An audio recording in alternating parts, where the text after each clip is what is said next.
Okay, President Matamela Cyril Ramaphosa today released a Special Investigative Unit report on digital vibes. That was that media communication tender, which has created a lot of noise and of course the report pointing certain fingers. There's been some reaction, the DA calling, for example, for accountability. The SIU says there could be criminal proceedings against some people who were involved in this, including the former DG of National Health Department, Dr. Anban Pillay. But let's bring you some more reaction now from Brett Herron. He's from the Good Party. He's joining us while he's up and about campaigning for the local government elections. Thank you very much, Brett, for joining us. I hope you can hear me loud and clear where you are in that neighborhood campaigning for the Good Party. But we don't want to talk about your election campaign. What is your reaction as the Good Party to the release of the Digital Vibes SIU report?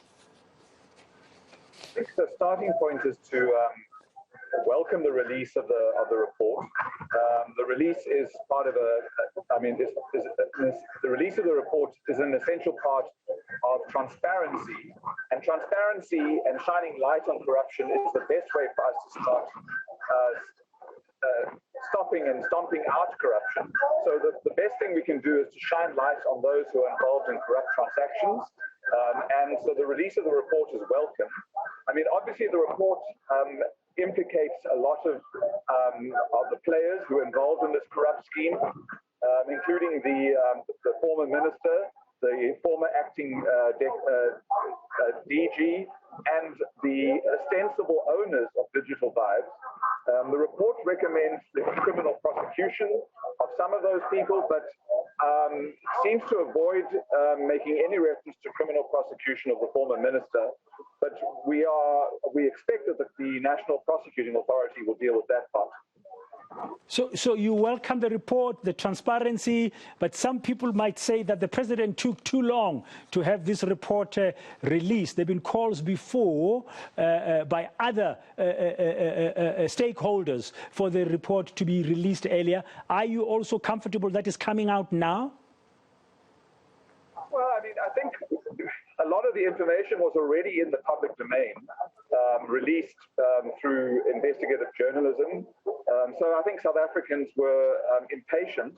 I can't speculate as to why it took so long to release the report, but the report is now released in its full form, and the report is very clear about what should happen.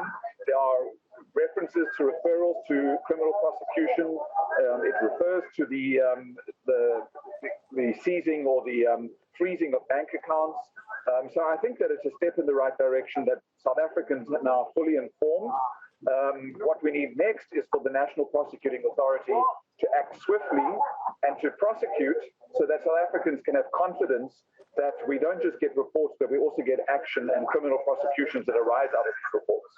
So you're calling for swift action from the prosecuting authorities coming out of this report. Thank you very much for your time, Bruce Herron. Let's let you go now. And Brett Herron, Brett, continue with your campaigning there for the Good Party in Mitchell's Play in